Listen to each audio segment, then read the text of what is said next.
3D printing, an exciting new industry that redefines manufacturing.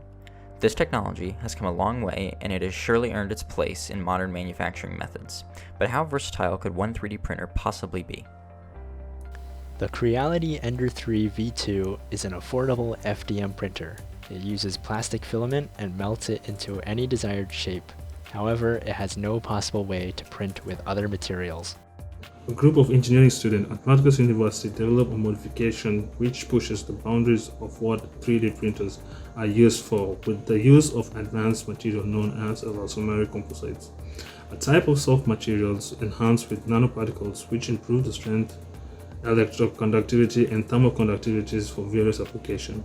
This printer is easily modifiable and maintains the same basic structures as most mass-produced FDM printers, which allow this type of modification to be applied over a wide range of FDMI printers.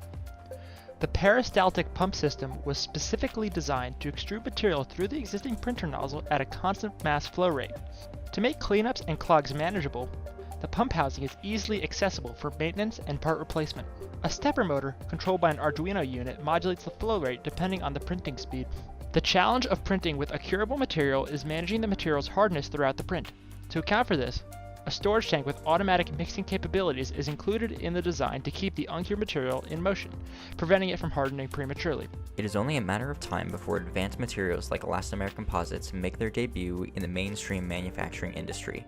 So let's redefine 3D printing with the Elastomeric Composite 3D printer.